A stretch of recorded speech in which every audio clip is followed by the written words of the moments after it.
મુકં કરોતિ વાચાલં પંગું લંઘયતે ગિરિમ યત્કૃપાત્તમહં વંદે પરમાનંદમાધવં. વર્ણિવેશરમણીયદર્શनं મંદહાસરુચિરાનનાંબુજં પૂજિतं સુરનરોત્તમૈર્મુદા ધર્મનંદનમહં વિચિંતये. ઓમ શ્રી સ્વામિનારાયણાય નમો નમઃ. ઓમ શ્રી હરિકૃષ્ણાય નમો નમઃ.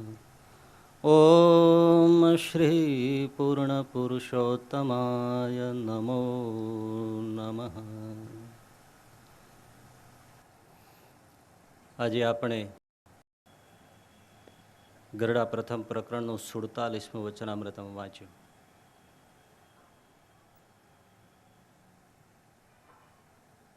આ વચનામૃતમાં શ્રીજી મહારાજે કહ્યું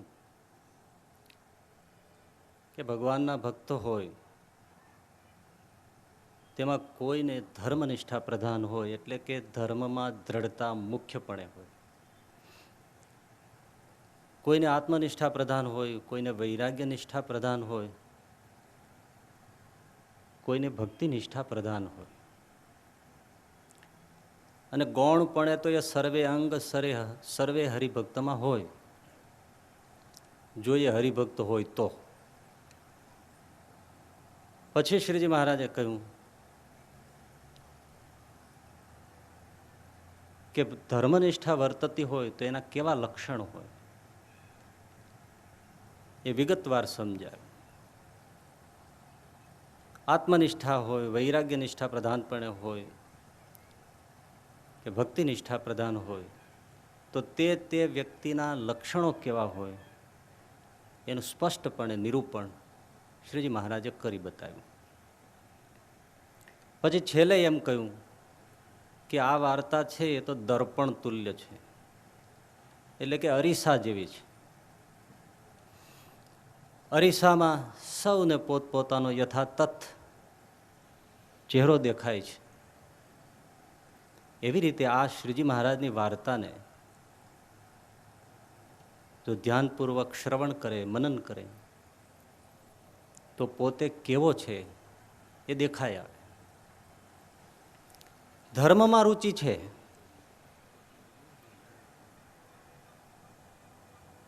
તો હવે એ ધર્મનિષ્ઠામાં ક્યાં સુધી પહોંચ્યો છે એ સમજાઈ જાય. આત્મજ્ઞાનમાં રુચિ છે તો એ આત્મજ્ઞાનમાં ક્યાં સુધી પહોંચ્યો છે એ સમજાઈ જાય. વૈરાગ્યમાં રુચિ હોય તો વૈરાગ્યમાં ક્યાં પહોંચ્યો છે એ સમજાઈ જાય. ભક્તિમાં રુચિ હોય તો એ ભક્તિમાં કઈ સ્થિતિએ પહોંચ્યો છે એને સમજાઈ જાય.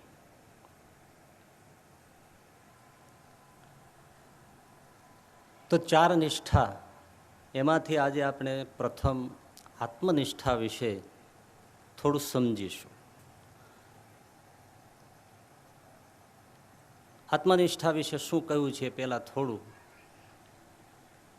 વાંચી લઉં કે જેને આત્મનિષ્ઠા પ્રધાન હોય તે તો ત્રણ દેહ અને ત્રણ અવસ્થા, તેથી પર અને સત્તારૂપ એવો જે પોતાનો આત્મા તે રૂપે નિરંતર વર્તે અને પોતાના ઈષ્ટદેવ એવા જે પ્રત્યક્ષ શ્રી કૃષ્ણ પરમાત્મા તેને સર્વથી પર અને અતિ શુદ્ધ સ્વરૂપ અને સદા દિવ્ય સાકાર મૂર્તિ સમજે અને તે પોતાનો આત્મા તથા તે પરમાત્મા તેના શુદ્ધ સ્વરૂપના પ્રતિપાદનની કરનારી જે વાર્તા તેને પોતે કરે અને બીજાથી સાંભળે તથા તેવી રીતના શાસ્ત્રમાં પ્રીતિએ યુક્ત વર્તે અને પોતાને આત્મસત્તાપણે વર્તવું તેમાં વિક્ષેપ આવે તો તેને સહન કરી શકે નહીં એવી પ્રકૃતિવાળો હોય. તો આ આત્મનિષ્ઠાની એક સ્થિતિ બતાવી, છેલ્લું સ્ટેજ બતાવ્યું. એ વિશે આપણે આગળ કોઈક વચનામૃતમાં થોડી છણાવટ કરી છે, છતાં પણ સમય અનુસાર એની પછીથી જ ચર્ચા લઈશું. એ પહેલાં આ મંજિલ સુધી પહોંચવા માટે જે સાધના આવશ્યક છે, જે પગથિયાની જરૂર છે જે સમજની જરૂર છે એ થોડું વિચારી લઈએ.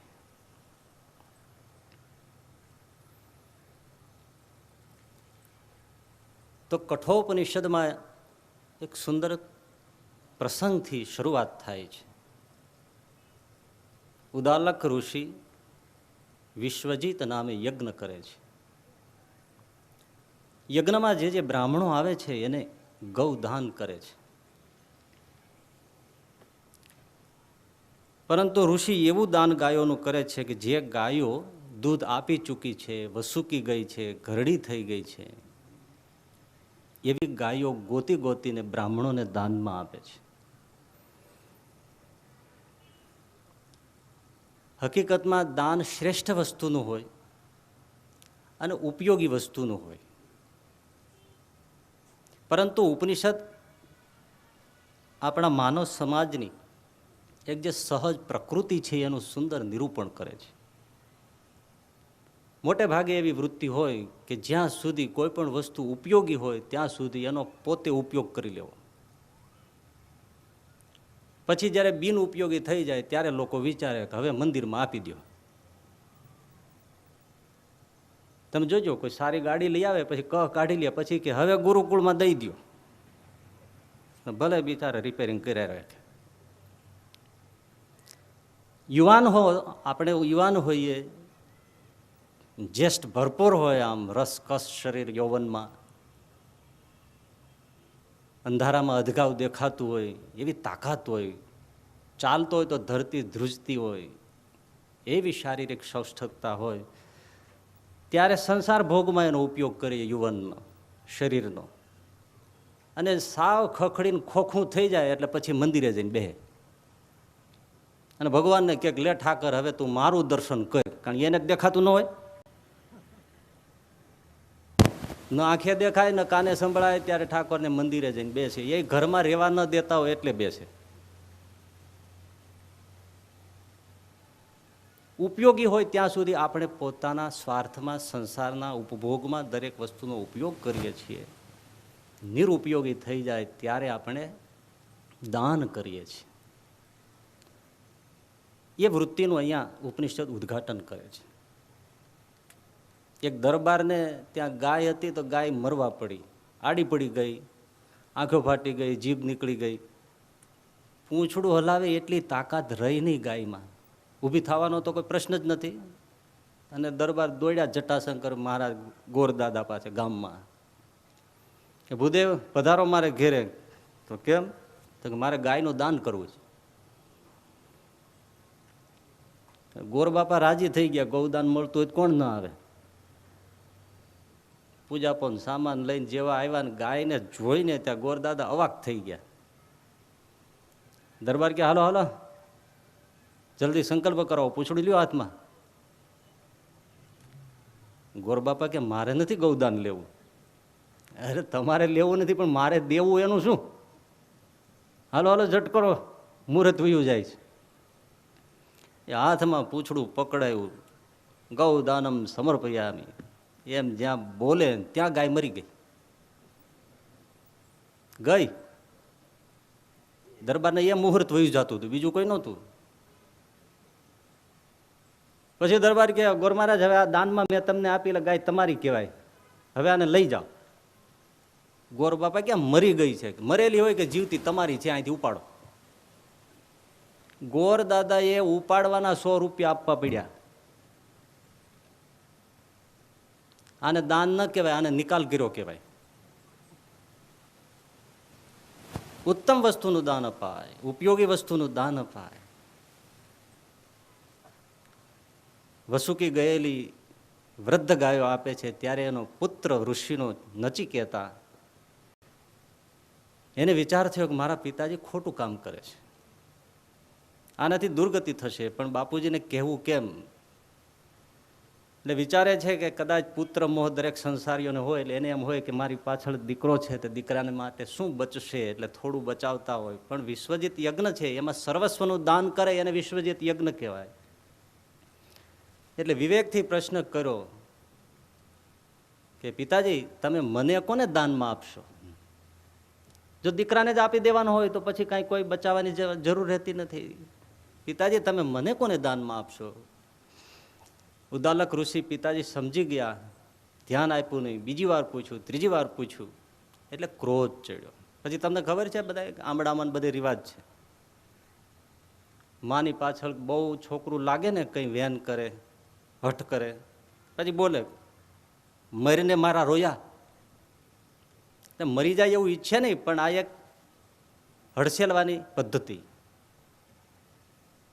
એમ ઋષિ પણ એ વખતે બોલ્યા, હું તને મૃત્યુ વેત્વા દદામી હતી, હું તને મોતને આપું છું, મૃત્યુના દેવને આપું છું, જા.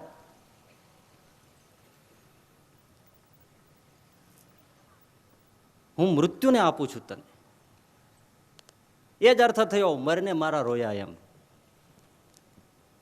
એ બ્રહ્મકુમારી એ જ ક્ષણે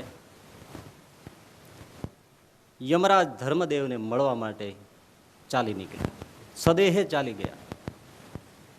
હવે બન્યું એવું કે ત્યાં પહોંચ્યા નચિકેતા તો ત્યારે ધર્મરાજ યમ ઘેર હાજર નહોતા, બહાર ગામ ગયા.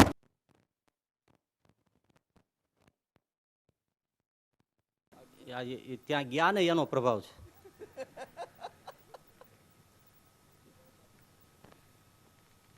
ધર્મરાજ હાજર નહોતા, બહાર ગામ ગયા હતા, કદાચ લગ્નગાળો હોય. ત્યાં આવતું છે આવું, એને ગામત્રા આવતા હોય. નચિકેતા ધર્મરાજ યમને દરવાજે 3 દિવસ અને 3 રાત બેઠા. ચોથે દિવસે ધર્મરાજ આવ્યા, નચિકેતાની મુલાકાત થઈ. અતિથિ છે, પ્રસન્ન બહુ થયા, ભૂખ્યા તરસ્યા બેઠા, એટલે 3 દિવસ 3 રાતના 3 વરદાન માગવાનું કહ્યું. એમાં ત્રીજું વરદાન જે મહત્વનું છે, નચિકેતાએ કહ્યું કે મને વરદાનના રૂપમાં એક પ્રશ્નનો ઉત્તર આપો, એ સિવાય મારે જોઈતું નથી. બહુ કિંમતી પ્રશ્ન કે દેવ, યેયમ પ્રેતે વિકિત્સિતા મનુષ્ય અસ્તિ ઇતિ એકે નાયમ અસ્તિ ઇતિ ચેકે. માણસ મરી જાય પછી અમુક લોકો એમ કહે છે કે આત્મા રહે છે, આત્મ તત્વનું અસ્તિત્વ રહે છે.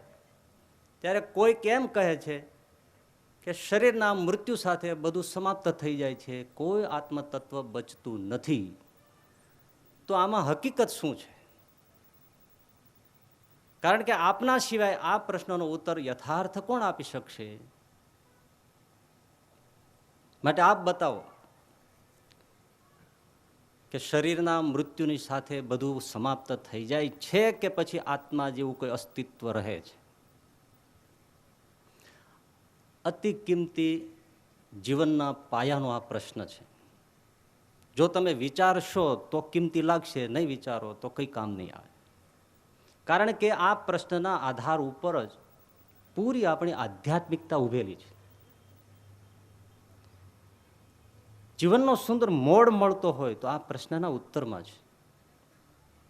એટલા માટે કે જો મર્યા પછી આત્મા જેવું તત્વ કંઈ બચતું હોય તો ન્યાય નીતિની સાર્થકતા છે, તો ધર્મ પાલનની સાર્થકતા છે, તો પરમાત્માની સાર્થકતા છે, તો ભગવાનની ભક્તિ ઉપાસનાની સાર્થકતા છે, કે ઉપયોગિતા છે, યોગ્યતા છે. તો આપણે જે કાંઈ વ્રત નિયમ જપ તપ દાન હોમ કરીએ છીએ એની સાર્થકતા છે. પરંતુ જો મરી ગયા અને બધું સમાપ્ત થઈ જતું હોય, કોઈ બચતું ન હોય, આપણે પોતે અસ્તિત્વ ન રહેતું હોય આપણું, તો પછી નીતિ અનીતિના વિચાર કરવાની શું જરૂર છે? સમજાય છે? તો પછી ધર્મ અધર્મ પાપ પુણ્યના ખ્યાલ રાખીને ડગલે ડગલે જીવવાની શું જરૂર છે? આપણે ખલાસ થયા, સાથે ખલાસ થઈ ગયો, દીવો બુજાઈ ગયો, જ્યોતિ ગઈ, પૂરું થઈ ગયું. પરંતુ જો આપણે બચતા હોઈએ આત્મરૂપે, આત્માનું અસ્તિત્વ રહેતું હોય તો સાવધાન. કારણ કે તો એક એક પગલું સંભાળીને મૂકવું પડશે. કારણ કે એક એક કર્મનો જવાબ દેવો પડશે, એક એક હિસાબ આપવા પડશે. કારણ કે મૃત્યુની સાથે પુનર્જન્મ જોડાયેલો છે, લક્ષ 84 જોડાયેલી છે, અનેક યાતનાઓ જોડાયેલી છે. જે દેહો કૂતરા ગધેડા આદિકની યોનિઓ છે એ આપણા માટે પ્રતીક્ષા કરીને ઊભી છે. જો આપણે સમાપ્ત ન થઈ જતા હોઈએ તો આજે આપણે જે કાંઈ થોડું કરતા હોઈએ તેના પાયામાં આત્મતત્વના અસ્તિત્વનો સ્વીકાર છે. એ બહુ કિંમતી પ્રશ્ન છે, પરંતુ પોતે પોતાને થોડો પૂછવાની જરૂર છે.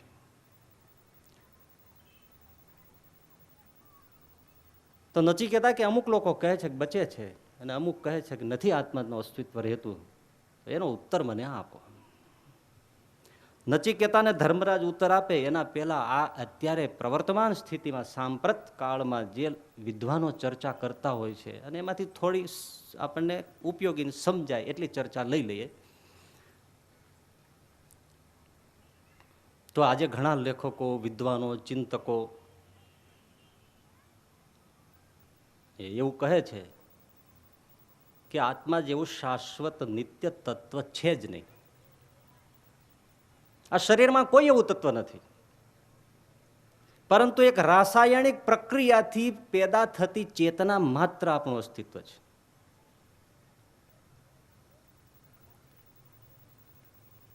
ધ્યાનથી સાંભળજો. જેવી રીતે છાણ પડ્યું હોય ગાયોનું, પશુઓનું, તો એમાં અમુક સમય થાય એટલે પછી જીવાતો પેદા થાય છે. એક રાસાયણિક પ્રક્રિયાથી પેદા થયેલી ચેતના માત્ર છે.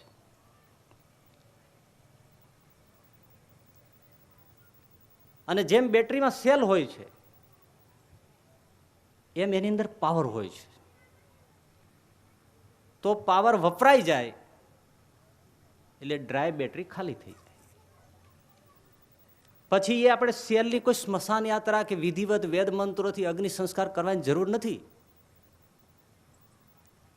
એવી રીતે આ શરીરમાં રાસાયણિક પ્રક્રિયાથી પેદા થતી ચેતના માત્ર આપણું અસ્તિત્વ. એ શરીર પડતા ચેતના પૂરી થઈ ગઈ, પાવર ખલાસ થયો. પછી કોઈ ગુજરી જાય એની પાછળ શ્રાદ્ધ કરવું, દાન પુણ્ય કરવું, ભજન ભક્તિ કરવા, સત્કાર્યો કરવા કોઈ જરૂર નથી. કારણ કે કોણ બચ્યું છે, કોને પહોંચવાનું છે. માટે આ નિરર્થક ક્રિયાઓ છે. ભસ્મીભૂતસ્ય દેહસ્ય પુનરાગમનમ કુતઃ. શરીર બળી ગયું, ખલાસ થયું. ગયા તેના કોઈ સમાચાર નથી, કોઈએ તાર લખ્યો નથી, કોઈ ટેલિફોન કર્યો નથી, કોઈ મોબાઈલ કર્યો નથી, કોઈ ઇન્ટરનેટમાં મેસેજ આપ્યો નથી, ઈમેલ આવ્યો નથી, SMS આવ્યો નથી. અને આજના વૈજ્ઞાનિક યુગમાં માનવું કે આત્માનું અસ્તિત્વ રહે છે એ તો નરી મૂર્ખામી કહેવાય. કારણ કે તમે એમ કહો છો કે આત્માનું અસ્તિત્વ હૃદયની અંદર નિવાસ છે, રૂસ્થણું હૃદયમાં જીવ બેઠો છે. હા, તો આજે તો ડોક્ટરોએ, વૈજ્ઞાનિકોએ, સાયન્ટિસ્ટોએ કેટલી ચીરફાડ કરીને, કેટલા મોટા યંત્રો ગોઠવીને એને શોધો કરી છે, પણ એની ક્યાંય એવું ચેતનાનું તત્વ દેખાયું નથી. અને જે હૃદયમાં તમે નિવાસ કરવાની વાત વારંવાર ઠોકમ ઠોક કરો છો, એને તો ડોક્ટરો જ્યારે હાર્ટ ઓપરેશન કરે છે ત્યારે એને બંને બાજુથી કાપીને ટેબલ ઉપર મૂકે છે અને યંત્ર મારફત એની બ્લડ સપ્લાય થાય છે અને રુધિરની શુદ્ધિકરણ ચાલે છે. તો તમારો કહેવાતો આત્મા ક્યાં ગયો? પડકાર છે ને. ક્યાં ગયો આત્મા? હૃદયમાં હતો તો પછી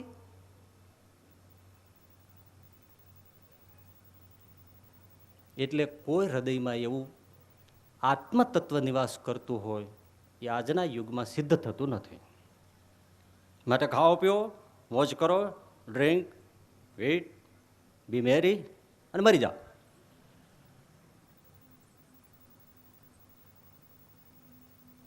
તો એની સામે જે લોકો જવાબ આપે છે એ થોડો સમજવા જેવો છે. આમાં જે ઘરડા માથા થઈ ગયા છે ને એને તો કાંઈ કામનું જ નથી.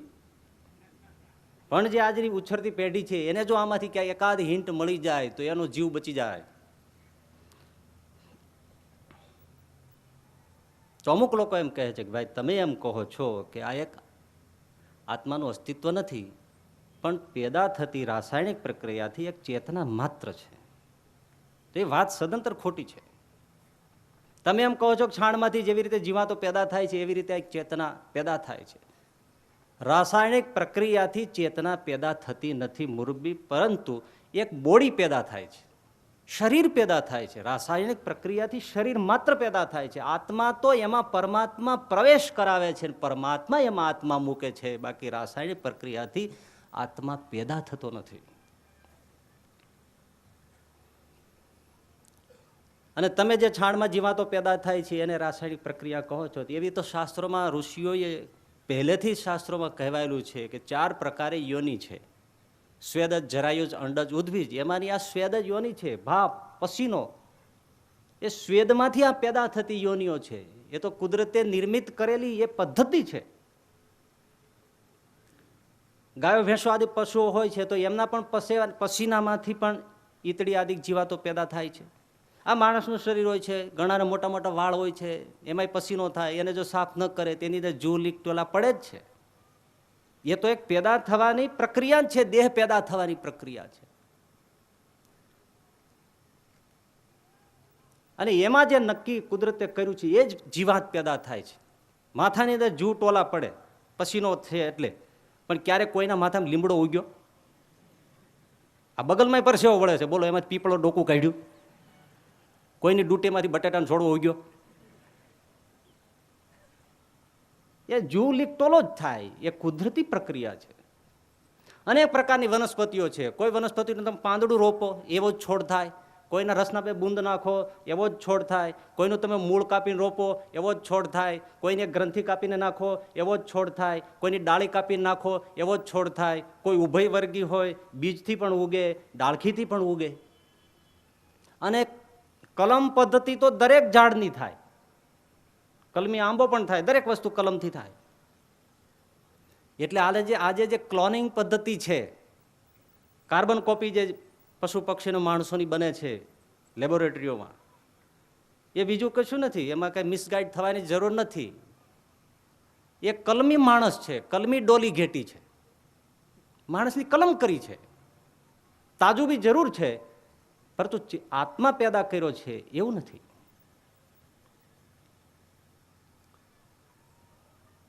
શરીર પેદા થાય છે, આત્માનો પ્રવેશ થાય છે. એટલે તમે જે બેટરી પાવર સાથે એને સરખાવો છો એ યોગ્ય નથી. એટલા માટે જો એને બેટરી પાવર સાથે તમે સરખાવતા હો તો કોઈ પણ બેટરી તમે લાવો,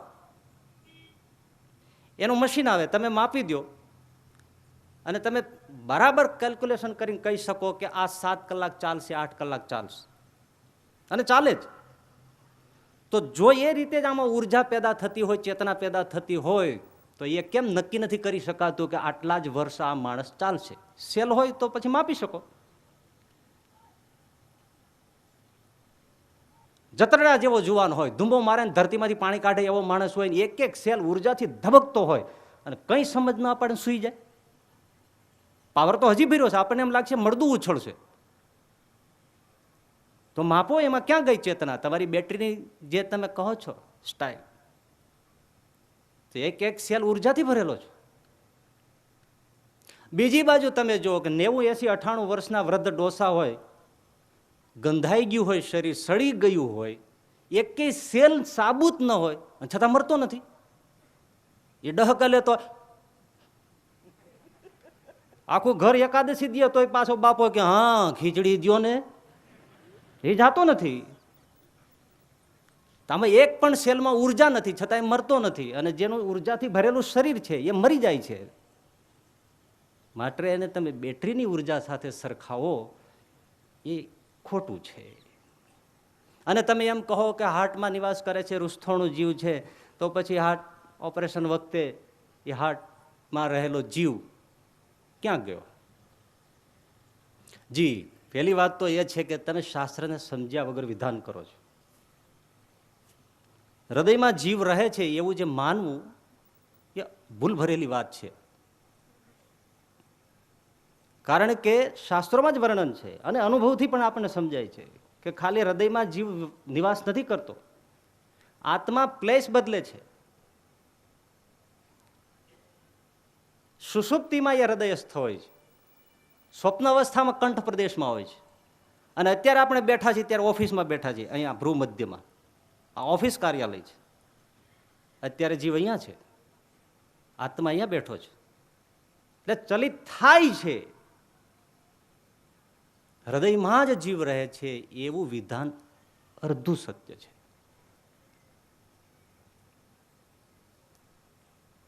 એટલે કુદરતી રીતે જ્યારે આપણે ઊંઘીએ છીએ ત્યારે આપણે હૃદયસ્થ હોઈએ છીએ. અત્યારે સભાનપણે જાગીએ છીએ તો આપણે ભ્રુમકટીમાં નેત્રમાં આપણો નિવાસ છે, આજ્ઞા ચક્રમાં આપણો નિવાસ છે. કુદરતી ઊંઘ આવે સુષુપ્તિમાં તો હૃદયસ્થ છે. હા, પણ એક બિલકુલ ગામડાની ડોસી જે જાણતી એ આજના કદાચ બૌદ્ધિકો નહીં જાણતા હોય. કુદરતી સૂઈ જાઓ તો હૃદયસ્થ, પરંતુ જો કોઈ આઘાત લાગે, એના ઉપર કોઈ પ્રત્યાઘાત થાય, પ્રહાર થાય, તો માણસ બેભાન થઈ જાય છે. ત્યારે એ હૃદયસ્થ નથી થતો, તાલુ પ્રદેશમાં છુપાઈ જાય છે જીવ. એટલા માટે ગામડાની વૃદ્ધા એમ કહેતી, એ તાળવે જીવ ચડી ગયો છે, જરા ઘી લાવો, માખણ લાવો, પાણી છાંટો, પંખો નાખો. અને કોઈ પણ બેભાન થાય ત્યારે એના મસ્તકની સારવાર શા માટે કરવામાં આવે છે? કારણ કે જીવ ત્યાં છુપાય છે. આ કુદરતી રીતે જ્યારે બેભાન થાય છે ત્યારે તાલુ પ્રદેશમાં નિવાસ છે, યોગ શાસ્ત્ર એમ કહે છે. એટલે હૃદય ઉપર જ્યારે તમે ઘાત કરો છો, એને કાપો છો, ત્યારે જીવાત્મા તાલુ પ્રદેશમાં છુપાઈ જાય છે. એટલે એ હૃદયમાં ફાંફા નહીં મારવાના. હવે તમે ડોક્ટરોને કહી દેજો. કેમ વિપુલભાઈ?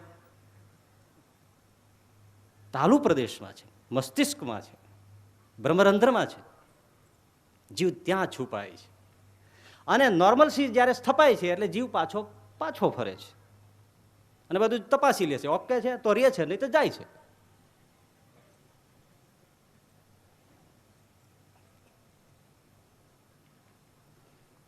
આજનું વિજ્ઞાન પણ કહે છે, માણસ મરી જાય ને ત્યારે સૌથી લાસ્ટમાં, છેલ્લા સ્ટેજમાં મસ્તકના સેલ મરે છે, બ્રેઇન સેલ લાસ્ટ મરે છે.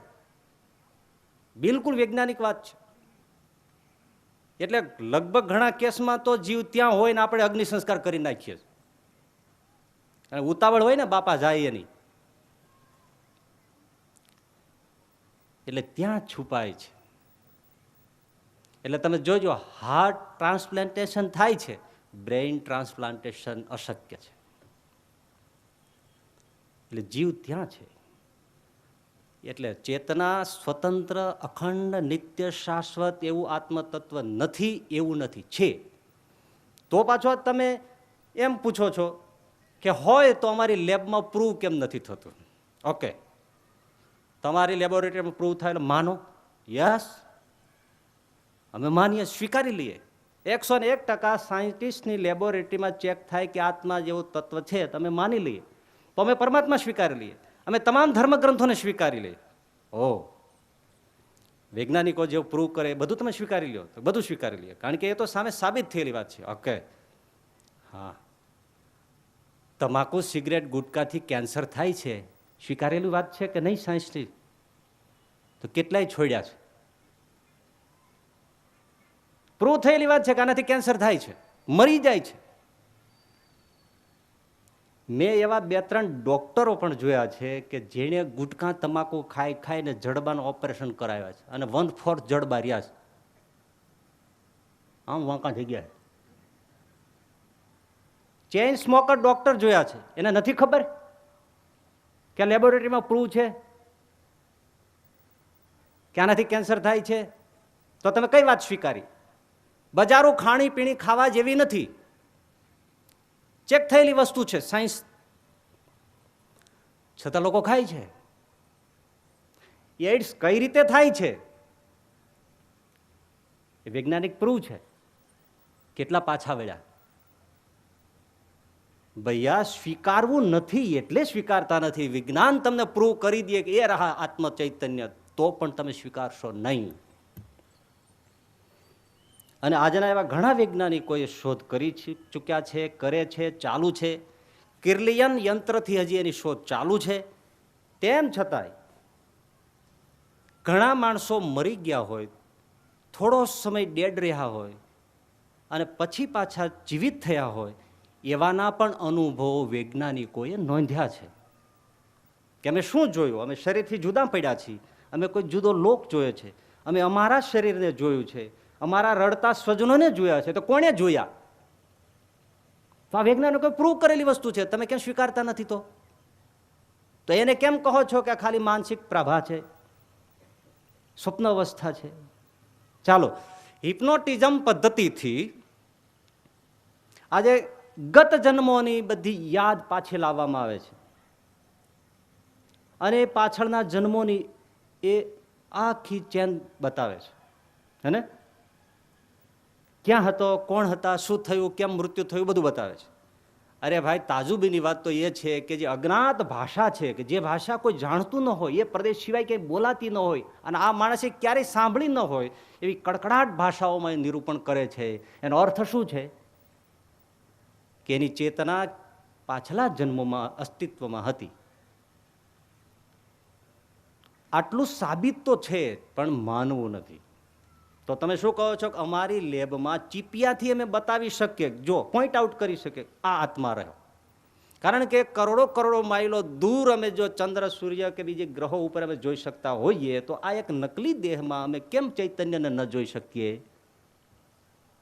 એક ટાચણીના માથાને કરોડ ગુણું જોઈ શકતા હોય તો એ છુપાયેલું એક અણુ ચૈતન્ય, ભલે અણુ પ્રામાણ્ય હોય, એને કેમ ન જોઈ શકીએ? એમ બતાવી શકાય એમ બતાવો તો અમે માનીએ. અરે એમ બતાવી શકાય એવું છે, કોણ ના પાડે છે? જોવું છે? બતાવી શકાય છે, પરંતુ એની પદ્ધતિ જુદી છે, એની લેબોરેટરી જુદી છે. તમે જે ચીપિયા પછાડો છો એ લેબમાં નહીં બતાવે. તમે જે કસનળી પકડીને બેઠા છો ત્યાં નહીં દેખાય. એક બિલકુલ સિમ્પલ વાત છે ને, તમારે પાણી ચેક કરાવવું છે કે આની અંદર ટીડીએસ કેટલા છે, પીવા લાયક છે કે નહીં, સિંચાઈને યોગ્ય છે કે નહીં, તો તમે કોઈ પેથોલોજી લેબોરેટરી ઉપર નહીં લઈ જાઓ. અને કદાચ લઈ જાઓ તો એ કહે છે ભાઈ અહીંયા તમે ખોટા આવ્યા છો. હા, એક જણો ડૉક્ટર દવાખાનામાં ગયો, એમડી ડૉક્ટર હતા, જઈને ઘૂસીને ઊભો રહ્યો. ડૉક્ટર સાહેબ, હાજી બોલો, તમને શું દરજ છે? તો કે તું જોઈને તું કે તો સાચો ડૉક્ટર, હું કહું પછી તું કે તો તું શું ભણ્યો? એટલે ડૉક્ટરે કીધું કે દાદા તમારે ચશ્મા કઢાવવાની જરૂર છે. હા, હવે તું સાચું ભણ્યો. તને કેમ ખબર પડી ગઈ કે મારે ચશ્માની જરૂર છે? તમે જે આવ્યા ને એ બારી છે, બારણું નથી.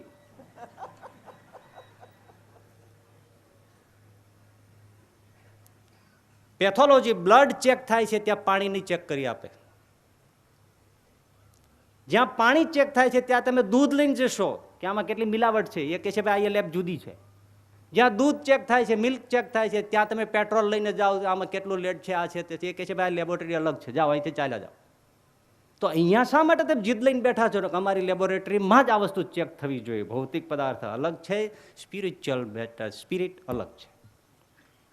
છતાં પણ દેખાડી શકાય છે એની લેબ કઈ છે? એ સૂર, મીરા, તુલસી, નરસિંહ, ગોપાલાનંદ સ્વામી, બ્રહ્માનંદ સ્વામી, ગુણાતીતાનંદ સ્વામી, એવા પુરુષો, એ સ્પિરિચ્યુઅલ લેબોરેટરી છે, ત્યાં દેખાય છે. બેટા દેખના હે, બતા દેતા હું. જગ પ્રસિદ્ધ વાત છે, વિવેકાનંદ નરેન્દ્ર હતા ત્યારે કેટલા તાર્કિક હતા, બ્રહ્મો સમાજની કેટલી અસર હતી. કોણે કહ્યું ઈશ્વર છે? હોય તો કોણે બતાવ્યો? કોણ બતાવે છે? શું છે વળી વેદાંત? રામકૃષ્ણ પરમહંસને મળવા આવ્યા અને મૂર્તિ પૂજાની જ્યારે વાત થઈ તો પણ એમણે ઇનકાર કર્યો કે હું આ માતાજીની જે પૂજા થાય છે એને ધતિંગ માનું છું. દલીલ કરે છે નરેન્દ્ર. રામકૃષ્ણ પરમહંસની સામે બેઠા. જોજો, સ્પિરિચ્યુઅલ લેબોરેટરી છે આ. પરમહંસજી મૃદુ બાળકની જેમ હસતા રહ્યા. એમણે કહ્યું કે બેટા અષ્ટાવક્ર ગીતા પઢો, હવે એમાં તો શુદ્ધ પરમ આત્મવિજ્ઞાન છે. તો નરેન્દ્રએ કહ્યું કે આ તો કોઈ ગાંડા માણસે કહેલી ને લખેલી વાતો સિવાય કશું નથી. મંદ મંદ હસતા તે દિવસે કલકત્તામાં રામકૃષ્ણ પરમહંસે પોતાનો જમણો ચરણ લાંબો કરી નરેન્દ્રની છાતીમાં આમ સ્પર્શ કરાયો. શું થયું? આખું એ બ્રહ્માંડ શૂન્યમાં ગરક થઈને એક એક પદાર્થ જ્યારે બ્રહ્મમાં લીન થતો હોય, તેજસ્વી પ્રકાશ, ઉર્જા. નરેન્દ્રની તમામ તાર્કિક શક્તિઓ ખંડિત થઈ ગઈ. એ જ ક્ષણે એમને પરમહંસના પગ પકડી લીધા. પ્રભુ, આત્મા પણ છે, પરમાત્મા પણ છે, માં કાલી પણ સત્ય છે, અવતારો સત્ય છે, ઈશ્વરનું નામ સત્ય છે. થયું ને, પ્રૂવ થયું, સામે જ થયું. લેબ અલગ છે. અહીંયા લોકો એક બીજો તર્ક મૂકે છે કે જો આવી રીતે પ્રૂવ થતું હોય તો ભૌતિક પદાર્થમાં, સાયન્સમાં તો એવું છે, એક શોધ થઈ, રિસર્ચ થયું તો બધાને પ્રત્યક્ષીકરણ થાય છે, બધા એનો લાભ લઈ શકે છે, બધા ટેલિફોન વાપરી શકે છે, બધા ટીવી વાપરી શકે છે, બધા વિદ્યુતનો ઉપયોગ કરી શકે છે. તો આમાં કેમ બધાને એનું પ્રત્યક્ષીકરણ નથી થતું? ન થાય એટલા માટે કે બહુ ભેદ છે. ભૌતિક પદાર્થમાં ડિસ્કવરી જે થાય છે, શબ્દ જ અદ્ભુત છે ને, ડિસ્કવર કરવામાં આવે છે. પદાર્થ ઉપર પડદો છે. આ લૌકિક જગતમાં, ભૌતિક પદાર્થમાં પદાર્થ ઉપર પડદો છે, જ્યારે આત્મ ચૈતન્ય ઉપર પડદો નથી, આપણી પોતાની આંખ ઉપર પડદો છે. સમજો કે અહીંયા એક એપલ સફરજન મૂક્યું છે, એના ઉપર એક આપણે ટોપલો વાળી દીધો છે, અપારદર્શક. 50 જણા બેઠા છે, કોઈને દેખાતો નથી, પણ એક ટોપલાને ઊંચકો કરી લેવામાં, ઊંચી લેવામાં આવે તો બધાને સફરજન દેખાશે, કારણ કે પદાર્થ ઉપર પડદો છે. હવે સમજો કઈ મોમબત્તી, મીણબત્તી જલાવી છે, જલે છે, 50 જણા બેઠા છે, પણ 50 જણા આંખ ઉપર પટ્ટીઓ બાંધી છે, કોને દેખાશે? જેની પટ્ટી છૂટશે એને સામે જ્યોતિ દેખાશે. એમ જે પોતાનું માયાનું આવરણ દૂર કરશે એને આત્મ ચૈતન્ય દેખાશે, એને પરમાત્મા ચૈતન્ય દેખાશે.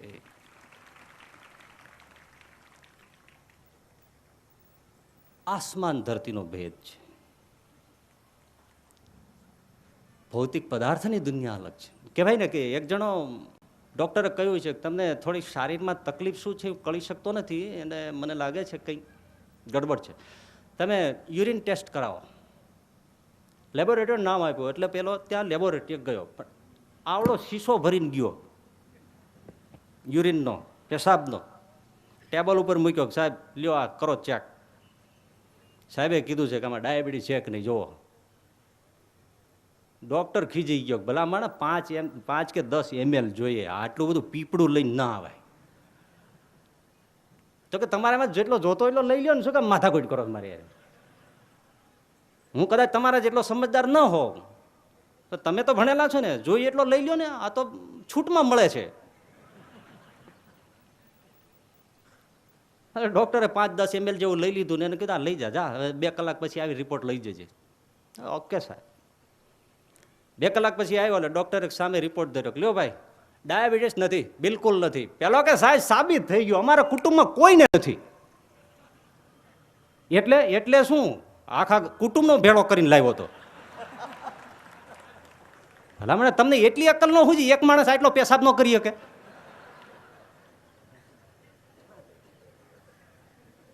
એ સામૂહિક છે. ભૌતિક પદાર્થમાં રિસર્ચ કરો, સામૂહિક છે, સામૂહિક પ્રત્યક્ષીકરણ થાય છે. પણ સ્પિરિચ્યુઅલ લેબોરેટરી, સ્પિરિચ્યુઆલિટીમાં જે માયાનો પડદો પોતે ઉઠાવશે એને પરમાત્માનું દર્શન થશે, એને આત્મદર્શન થશે, એને સુખાનુભૂતિ થશે, એને આનંદની અનુભૂતિ થશે. તમે એમ કહો છો કે ગયા તેના કોઈ સમાચાર નથી. ઓકે, કોણે કહ્યું? અમે કહ્યું? એ તો તમે કહ્યું ને. અમે કહીએ છીએ થાય છે, આવે છે, એમ SMS આવે છે, મળે છે રૂબરૂ. એમ? હા. ઈસવીસન 1893 એ જ નરેન્દ્ર વિવેકાનંદજી થયા અને અમેરિકા ગયા, શિકાગોમાં ધર્મ પરિષદમાં, અને એમણે એટલી હિન્દુઇઝમની એટલી શ્રેષ્ઠ વાતો કરી કે ટીકા કરનારા ક્રિશ્ચન જે પાદરીઓ હતા કે હિન્દુ ધર્મમાં જડતા છે, એમાં આવી રીતના બદીઓ છે, એમાં કોઈ સેન્સ નથી, એમાં કોઈ નોલેજ નથી, એમાં કોઈ ડેપ્થ નથી, હા, એમાં કોઈ કલ્ચર નથી, એમાં કોઈ સિવિલાઇઝેશન નથી, આવી વાતો કરીને પૂરીએ ભારત પ્રજાને નિંદવામાં આવી હતી. એમની વચ્ચે પણ પૂરાએ શિકાગોમાં, અમેરિકામાં ફરીને એમણે પછી ધૂમ મચાવી અને ભારતીય હિન્દુ સંસ્કૃતિનો ધ્વજ ઊંચો કર્યો. ત્યારે અમુક પાદરીઓ એટલા બધા દાજ્યા કે આ વ્યક્તિત્વ ખતરનાક છે, જોજો.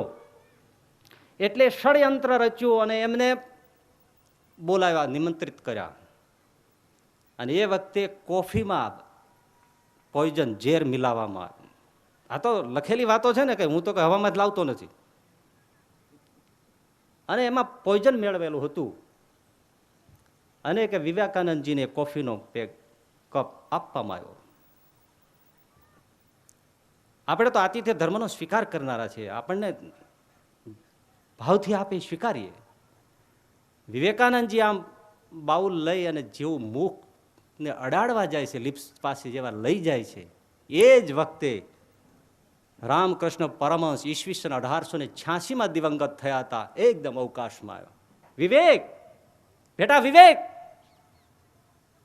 પીતો નહીં, આમાં ઝેર છે. કોણ આવ્યું? 7 વર્ષનો ફાંસલો છે, તમે કહો છો ગયા એને કોઈ સમાચાર નથી. બેટા પીતો નહીં, આમાં ઝેર છે. કપ મૂકી દીધો.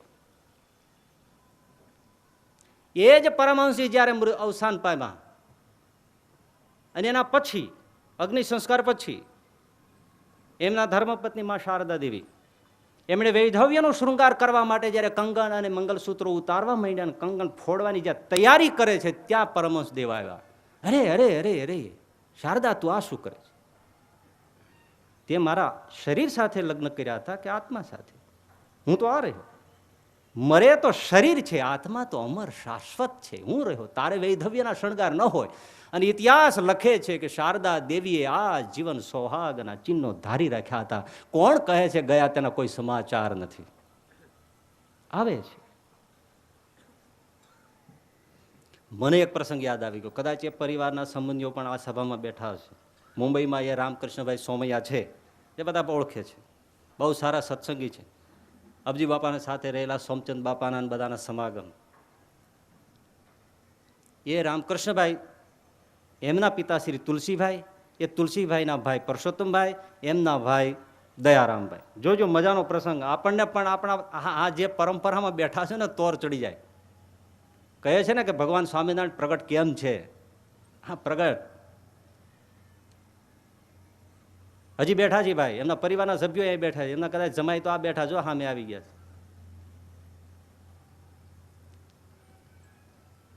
તો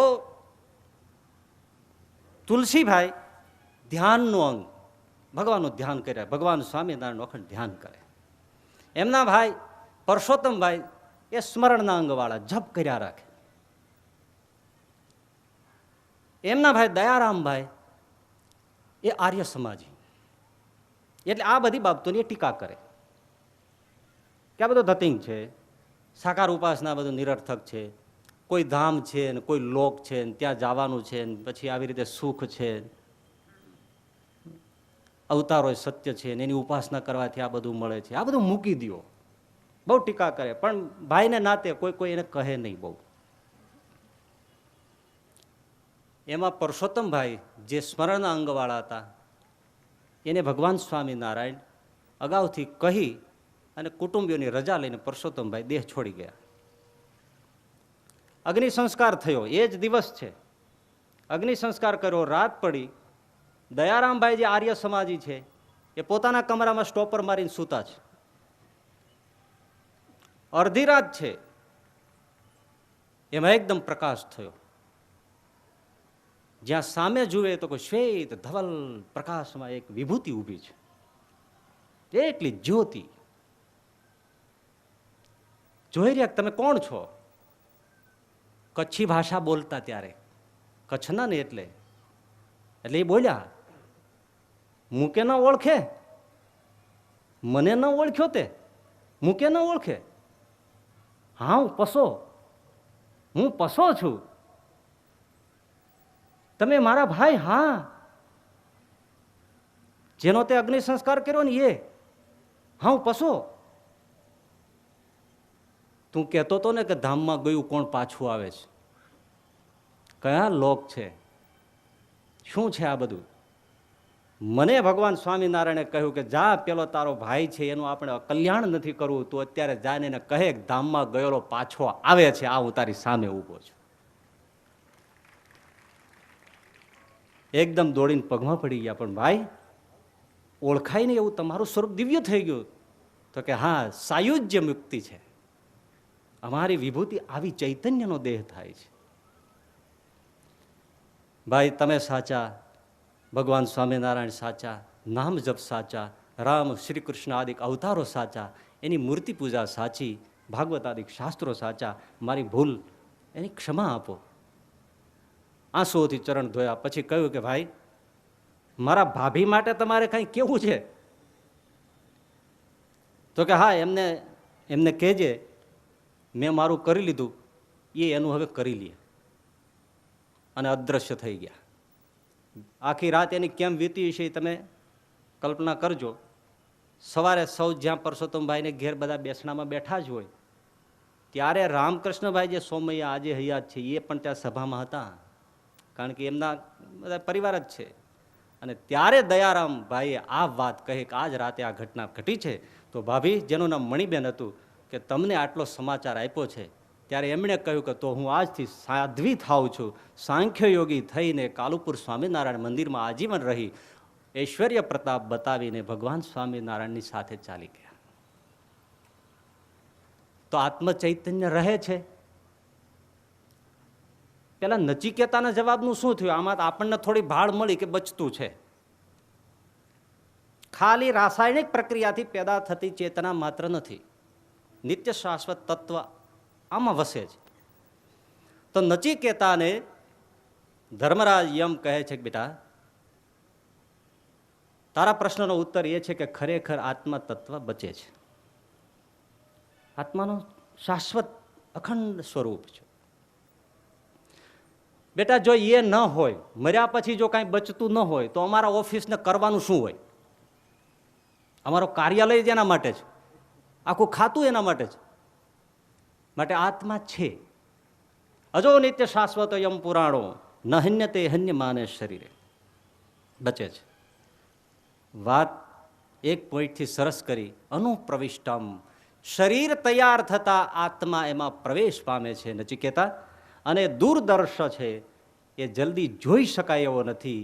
ન સુવિજ્ઞેયો, એમ તમે વિચારો કરીને તર્કથી માપીને એને જોઈ શકો નહીં. એવો આત્મ અણુપ્રામાણ્યમ અતર્ક્યમ છે. પણ છે એ હકીકત છે. નચિકેતાના મનનું સમાધાન થઈ ગયું કે ના, ખરેખર છે, આત્મા તત્વ બચે છે. આમ જોવા જાવ ને ભાઈ, તો બધા આપણે નચિકેતા જ છીએ. નચિકેતાને સમાધાન ક્યાં થયું? મૃત્યુદેવ થકી. દરેકને મૃત્યુદેવ જ સમાધાન આપે છે. આખી જિંદગી ના પાડી હોય કે આત્મા નથી, પરમાત્મા નથી, જમપુરી ફમપુરી નથી, આ બધું ખોટું છે ને આ બધું ધતિંગ છે. પણ જેવો કાળનો પંજે પડે ને ઓલો દેવ આવે ત્યારે કે લે, આ તો બધું સાચું નીકળ્યું. બધાને ત્યારે સમાધાન મળે છે. જેની ટીકા કરી હતી યમપુરી નીકળે છે, લોકાંતર નીકળે છે, આત્મા નીકળે છે, ચૈતન્ય જુદું થાય છે, બધું દેખાય છે. આ બધું ઓહો. એટલે સજ્જન સુગ્ન માણસ એ છે કે મોતનો પંજો પડે એ પહેલા સમજી જાય, શાસ્ત્રમાં સંતોમાં વિશ્વાસ રાખીને, અવતારોની વાતોમાં વિશ્વાસ રાખીને, કે આત્મ ચૈતન્ય છે. અને છે તો હવે શું થાય? તો એક એક પગલું વિચારીને માંડો. આ જે રીતે આપણે જીવન જીવીએ છીએ, જીવનનો હિસાબ મારે તમારે જ આપવાનો રહેશે. અત્યારે આપણે કોઈ મોહમાં, કોઈ પ્રમાદમાં, કોઈ પ્રલોભનમાં, નીતિ અનીતિને કોઈ ખ્યાલ ન રાખીને જો કર્મ કરીશું તો આપણે જ એના હિસાબ આપવા પડશે. માટે પાયાનો પ્રશ્ન આ છે.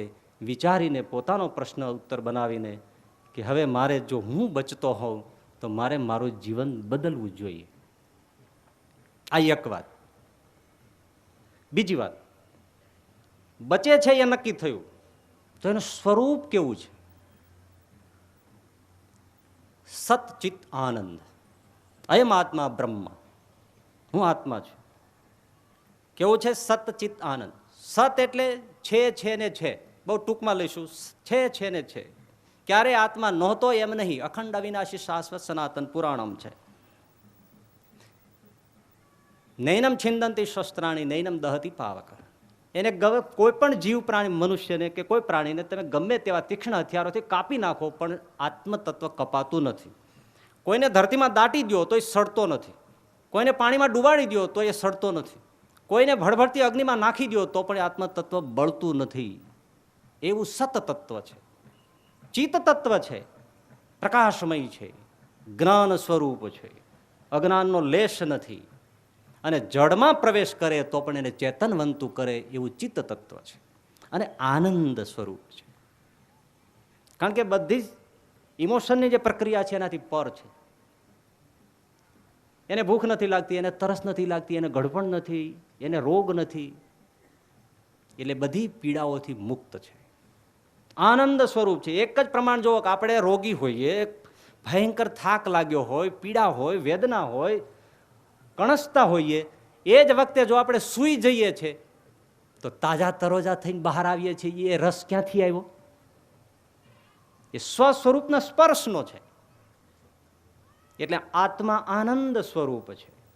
એનાથી જેટલા જુદા પડે છે એટલો માણસ દુઃખી થાય છે, એટલો વ્યથિત થાય છે. તો એ આત્મા તત્વ આનંદ સ્વરૂપ, જેમાં દુઃખ નથી, પીડા નથી, વેદના નથી. તો પછી આપણે કેમ દુઃખી થઈ ગયા? આપણે આટલા બધા પીડાગ્રસ્ત કેમ થઈ ગયા? આપણે જન્મ મરણ ન હોવા છતાં, અજન્મા હોવા છતાં જન્મ મરણમાં કેમ ફસાયા? એટલા માટે આપણે આપણા સ્વરૂપને ભૂલી ગયા. તમારી પાસે ગાડી હોય, મકાન, બંગલો બધું હોય, પણ એની ક્યારેક ચાવી મુકાઈ જાય છે આડાવળી, તમે જ મૂકી હોય, અને જડે નહીં એટલે વ્યાકુળતા કેટલી થાય, અને જડી જાય એટલે બધો આનંદ આવી જાય. તો કોઈને થાય ભાઈ આપણે કોઈ ચીજ વસ્તુ ભૂલી જવાય, પણ પોતે પોતાને ભૂલી જાય? હા, ભૂલી જાય. થોમસ આલ્વા એડિસન રેસનિંગની લાઈનમાં હતા, ચીજ વસ્તુ લેવા જ આવ્યા હતા. એનો ક્રમ આવ્યો તો એનું નામ બોલાય, થોમસ આલ્વા એડિસન નામ બોલાય, અને આલ્વા એડિસન ચારે બાજુ જોઈએ રાખે કોનું નામ બોલાય છે. છેક સુધી નામ બોલાય, પછી માણસ ના આવ્યો, એનું કેન્સલ થયું, કાર્યાલય બંધ થયું, એટલે ખાલી હાથે પાછા આવ્યા. પોતે પોતાને ભૂલી જાય છે. એવો વિસ્મૃતિ રોગ પણ છે કે માણસને કંઈ યાદ જ ના રહે. તમને ખબર છે, એક કથા બહુ જાણીતી છે કે સિંહનું બચ્ચું એકલું પડી ગયેલું નાનું, અને ઘેટા બકરાના ટોળામાં ભળી ગયું. એની સાથે ઉછર્યું, પરિણામે પેલાને એમ થયું કે હું ઘેટું છું, હું બકરું છું. એની જેમ જ હવે એ બોલે છે, ચાલે છે, એનો જ ઘાસચારો ખાય છે, અને આ રીતે જીવે છે. સિંહ ત્રાડ નાખે છતાં પોતે ડરીને ભાગે છે, નહીતર પોતે સિંહ છે. પણ ઉછેર એવો થયો કે માણસ પોતે પોતાનું સ્વરૂપ ભૂલી ગયો. એમાં એક સિંહે ત્રાડ નાખી, ટોળાની સાથે સિંહ ભાગ્યો, ડર્યો. ત્યારે સિંહે જોયું કે આ તો મારો જ ભાઈ છે ને, આવી રીતે બા મુશ્કેલી એને પકડ્યો, ઘણું સમજાવ્યો કે ભલા તું મારા જેવો છે. તો કે ના ભાઈ સાહેબ, મને તમે મૂકી દો, હું તમારાથી બી ડરું છું, હું મરી જઈશ, મને મારા ભાઈઓ સાથે જવા દો. તમે કોણ છો? તમારે મોટી દાઢી છે, જટા છે, આવું છે, મને જવા દો. ઘણું સમજાવ્યા, ન સમજ્યા પછી સરોવરના પાણીમાં એને લઈને બાજુમાં ઊભો રાખ્યો ને કહ્યું, જો આમાં જો તું, આ હું ને તું બંને સરખા છે. ત્યારે પેલાને પ્રતીતિ થઈ, ઓહો, આ તો હું આના જેવો છું. હા, તું ત્રાડ માર, તારાથી ઘેટા બકરા ભાગશે. બોલતા શીખવાડ્યો. અને જ્યારે પછી એને ત્રાડ નાખી, ત્યારે આખી વનરાય ગાજે, અને નિર્ભય થઈને વનમાં વનરાજ થઈને ફરતો હતો. સ્મૃતિ પાછી આવી ગઈ. અને જ્યારે જેને પોતાના સ્વરૂપની, આત્મતત્વની, ચૈતન્યની સ્મૃતિ થાય છે, ત્યારે તમામ શોક, હર્ષ, દુઃખ, ગ્લાનિ એ ટળી જાય છે. તમે જુઓ, એ આત્મમસ્તીથી ભરેલા સંતો, એક જનક મહારાજ હોય, અષ્ટાવક્ર હોય, સ્વામી રામતીર્થ હોય, હા, મુझे मेरी मस्ती कहाँ लेके आई, जहाँ मेरे अपने सिवा कुछ नहीं, मुझे मेरी मस्ती कहाँ लेके आई, ना दुख है ना सुख है ना शोक कुछ भी, अजब है मस्ती सिवा कुछ नहीं, मुझे मेरी मस्ती कहाँ लेके आई, ये सागर ये लहरे ये फैन और बुदबुदे, कल्पित है जल में सिवा कुछ नहीं, मुझे मेरी मस्ती कहाँ लेके आई, मैं हूँ आनंद आनंद मेरा, हस्ती ही मस्ती है सिवा कुछ नहीं, मुझे मेरी मस्ती कहाँ लेके आई. ये मंसूर मुस्लिम सूफी જ્યારે એને આ અહમ બ્રહ્માસ્મિનો નાદ લાગ્યો, શું બોલે? અગર શોક હૈ મિલને કા તો હરદમ લો લગાતા જા, જલાકર ખુદનું માઈ કો ભસમ તન પર ચઢાતા જા, મુસલ્લા ફાડ तस्बीह तोड़, किताबें डाल पानी में, पकड़ 10 तू फरिश्तों का, गुलाम उनका कहा ताजा, न मर भूखा, न रख रोजा, न जा मस्जिद, न कर सिजदा, हुक्म है शाह कलंदरता, अलम अनल हक तू कहा ताजा, कहे मंसूर मस्ताना, हक मैंने दिल में पाया, वही मस्तों का मई खाना, उसी के बीच आता जा, उसी के बीच आता जा. જેણે પામ્યા એની એની મસ્તી પામ્યા છે. ઘેટાના ટોળામાં સિંહ ભૂલી ગયો એમ આપણું ટોળું છે, પણ આપણું ટોળું અલગ છે. મધ્યના 45માં વચનામૃતે શ્રીજી મહારાજ આ ટોળું બતાવ્યું છે. 51 ભૂતનું ટોળું, 10 ઇન્દ્રિયો, 10 પ્રાણ, પંચભૂત, પંચ વિષય, 4 અંતઃકરણ, 14 ઇન્દ્રિયો અંતઃકરણ દેવતા અને 3 ગુણ. આ 51 ભૂતના ટોળા છે, બકરા છે, માયાની પેદા છે, માયાના બચ્ચા છે. એમાં આત્મતત્વ ચૈતન્ય સિંહ હોવા છતાં ઉછળતા ઉછળતા એના જેવું થઈ ગયું છે. અમેરિકામાં એક જણાએ લિંકનનું પાત્રભાઈ એટલું બધું ભજ્યું ને, તેને એટલું બધું તાદાત્મ્ય થઈ ગયું. 24 કલાક લિંકનના લિબાસમાં અને લિંકનના હાવભાવમાં કેરેક્ટરિસ્ટિક થઈ ગયો, ગુણધર્મ આખા. ઘણા લોકો એને સમજાય, ભાઈ તું લિંકન નથી, તો કે ના હું લિંકન છું. અરે લિંકન મરી ગયો ને વર્ષો થઈ ગયા, તો કે ના હું લિંકન છું. લાય ડિક્ટેટર મશીન ઉપર ઊભા રાખવામાં આવ્યો. વૈજ્ઞાનિકોએ પરીક્ષણ કર્યું કે આ શું છે. એને કહ્યું કે બોલો હું લિંકન છું, તો મશીને બતાવ્યું સાચું બોલે છે, બોલો. નહીતર એ મશીન બતાવે ખોટું બોલતો ને તરત કહી દે આ ખોટું બોલે છે. પેલો કહે હું લિંકન છું, આઈ એમ લિંકન, તો મશીને કહે આ ઓકે સાચું બોલે છે. પછી એને કંઈક તું એમ બોલ કે હું લિંકન નથી, તો ઓલો બોલ્યો હું લિંકન નથી, તો મશીને કહ્યું આ ખોટું બોલે છે. આટલું તાદાત્મ્ય. એક જણા આપણા સૌરાષ્ટ્ર કાઠિયાવાડની વાત છે, તેમાં મહારાણા પ્રતાપનું પાત્ર ભજવતા ભજવતા એવો થઈ ગયો કે આખો દિવસ પછી એમાં પાગલ થઈ ગયો. એ મોટો ભાલો ને એ બધા ટોપો, મોગલે આઝમની જેમ આખો દિવસ બધા બખ્તરો સાહિત ફરે, 1.5 હાથની નોક ભાલાની. લોકો બીએ ક્યાંક અડી જાય તો. એમાં ને એમાં એ બસમાં ચડ્યો, માથે ટોપો, મહારાણા પ્રતાપના લિબાસમાં, મોટો ભાલો ઊભો રાખ્યો તો નોક બહાર નીકળી. હવે આને સમજાવે તો માને નહીં, વળી ગરમ થઈ જાય ને કોકને પરોવી દો તો. પણ કંડક્ટર બુદ્ધિવાળો તો બસ દોડાવી મૂકીને એવા ડેઝર્ટ એવો એરિયા આવ્યો, જંગલ જેવો, જાડી જંગલ, પર્વતાળ, એટલે ઘંટડી મારી, ચિત્તોડગઢ મહારાણા ઉતરી ગયો.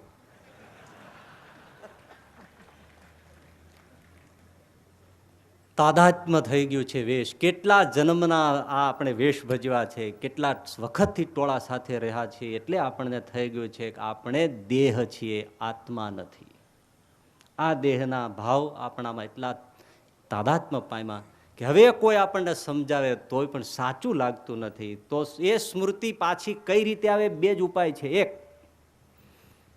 એવો સિંહ જેવો બ્રાહ્મી અનુભૂતિવાળો કોઈ સંત એને પકડીને પ્રતીતિ કરાવે, જેવી રીતે રામકૃષ્ણ પરમહંસે, જેવી રીતે ગોપાળાનંદ સ્વામી, ગુણાતીતાનંદ સ્વામી, શ્રીજી મહારાજે લાડકીબાઈને કહ્યું કે કમળ ગણપતિને સ્થાન, કે ગણપતિનું સ્થાનક છે, 4 પાંખડીનું કમળ છે, તારું સ્વરૂપ ત્યાં જો. એવા દેખાડી આપનારા જ્યારે કોઈ મળે તો તુરત દેખાય. બીજી પદ્ધતિ એ છે કે એ સંતો થકી આત્મ સ્વરૂપનું શ્રવણ કરી પછી એનું મનન ચિંતન કરે તો એ આત્મ ચૈતન્યની સ્મૃતિ પાછી આવે. એટલા માટે ઘણા લોકો એમ કહે છે કે જપ કરો ભાઈ, સોહમ સોહમ સોહમ સોહમ, અહમ બ્રહ્માસ્મિ અહમ બ્રહ્માસ્મિ અહમ બ્રહ્માસ્મિ એમ કરો. વૈષ્ણવી પરંપરા હોય તો એમ કહે કે બ્રહ્માહમ કૃષ્ણદાસોસ્મિ, રોજ સવારમાં એક માળા કરો, કારણ કે એ દીક્ષા મંત્ર થાય, જપ કરો. કોઈ એમ કહે હું આત્મા છું, હું આત્મા છું, અક્ષર છું, અક્ષર છું, એવી માળા કરો. તમને લાગે છે આમાં કોઈ ફાયદો થતો હોય? સોહમ સોહમ કરે કે અહમ બ્રહ્માસ્મિ કરે. એક સાધુએ પેલા છોકરો દોડ્યો જતો તેને ઊભો રાખીને પૂછ્યું, એ કોણ છો તું?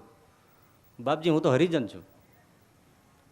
અરે તું હરિજન નહીં, તું આત્મા છો, બોલ આત્મા છો, આત્મા છો. 25 વાર બોલાવ્યું, બોલ 25 વાર આત્મા છું, આત્મા છું બોલે. પછી પૂછ્યું તું કોણ છો? તો હું બાપજી હરિજન છું. અરે 50 વાર બોલ, 50 વાર બોલાવ્યું હું આત્મા છું, આત્મા છું, આત્મા છું. હવે તમે ધ્યાનથી વાત સાંભળજો ભાઈ, 50 વાર બોલાવ્યું હું આત્મા છું, આત્મા. એટલે પછી પૂછ્યું તું કોણ છો? બાપજી હું તો હરિજન છું. 100 વાર બોલાવ્યું, પૂછ્યું તું કોણ છો? બાપજી હું તો હરિજન છું.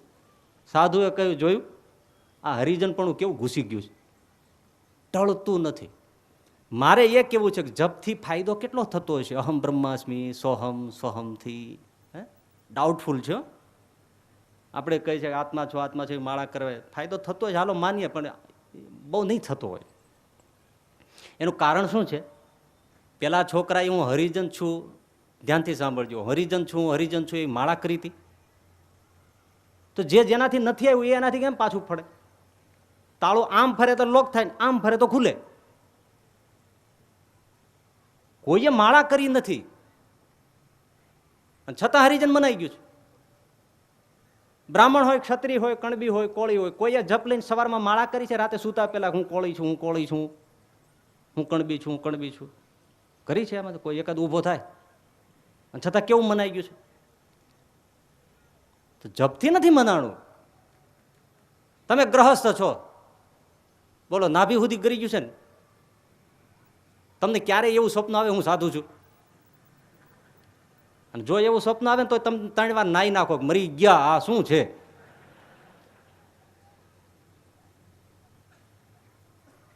તો તમે ગ્રહસ્થ છું એવી રોજ સવારમાં ઊનનું પથ્થરનું પાથરીને માળા કરી લે? ના, સાંભળજો, કોઈ જપથી ફાયદો નથી એવો. અનુસંધાનથી દરેક ક્રિયા તમે કરી છે. એક એક પગલું માંડો, એક એક ક્રિયા જાઓ, બજારે જાઓ, સુવો, જાગો, પરિવારમાં રહો, કુટુંબમાં મળો, ગામમાં મળો, પણ અનુસંધાન રાખીને જાઓ છો કે હું ગ્રહસ્થ છું. આ અનુસંધાન છે એ આપણું ગ્રહસ્થપણું, કણબીપણું, હરિજનપણું દ્રઢ કરાવે છે. જપ નથી કરાવતું, અનુસંધાન. ડોક્ટર હતા, એના લગ્ન થતા હતા, માંડવામાં બધી વિધિ થઈ, પછી ગોર દાદા મંગળામાં વિષ્ણુ મંગળામ કરોડ દાદા મંડળ મંગળાય તો હસ્તા મેલાપનો સમય થયો એમ કરીને કન્યાનો હાથ લઈને વરરાજાના હાથમાં આવ્યો. પણ આ તો ડોક્ટર, તે નાડી તપાસવા માંડ્યો. આમ નાડી પર હાથ મૂકીને કે 102, આટલો બધો ભયંકર તાવ. કન્યા બોલી રેવા દે, તારી યારે હગાઈ થઈ તે દીનો 102-3 રહે છે. એક એક ક્રિયામાં અનુસંધાન કે હું ડોક્ટર છું, હું ડોક્ટર છું. અનુસંધાનથી આપણે સતત અનુસંધાન છે, સતત અનુસંધાન કે હું દેહ છું એટલે દેહરૂપ થઈ ગયા છે. હવે એવી સતત, જેને આમાં શ્રીજી મહારાજે અગાઉથી સુરત શબ્દ આપ્યો છે. સુરતા શબ્દ બહુ જ સરસ છે. અનુસંધાન, સુરતા. જપ નહીં, જપ પરમાત્માના નામનો થાય. સ્વસ્વરૂપાનુસંધાનમ, પોતાના આત્માના સ્વરૂપનું અનુસંધાન કરવાનું.